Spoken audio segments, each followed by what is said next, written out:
ఇక్కడ మనకి కింద కూడా అవైలబుల్ ఉంటుంది, అట్లానే పైన కూడా ఉంటుంది అనమాట. అదైతే వెళ్ళి చూసేద్దాం ఇప్పుడు.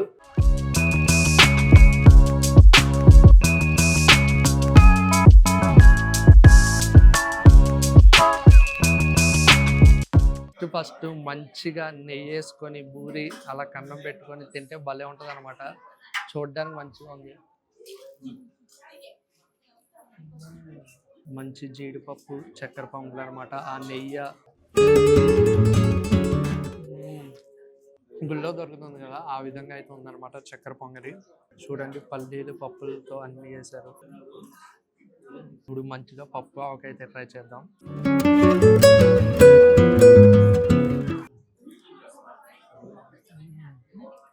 పప్పులో ఆవకాయ ఎవరికి నచ్చదు చెప్పండి. వీళ్ళ స్పెషాలిటీ ఏంటంటే 365 days ఆనియన్ కానీ గార్లిక్ కానీ ఏం వాడరు అనమాట. మనం ఇక్కడ తింటా ఉన్నప్పుడు వెనకాల బ్యాక్గ్రౌండ్లో ఓం నమ శివాయ ఓం నమ శివాయ అంటే ఒక గుళ్ళో ఉన్న ఫీల్ అయితే వస్తుంది అనమాట. దాంతోపాటు ఫ్రై కూడా ఉంది, ఫ్రై కూడా ట్రై చేద్దాం.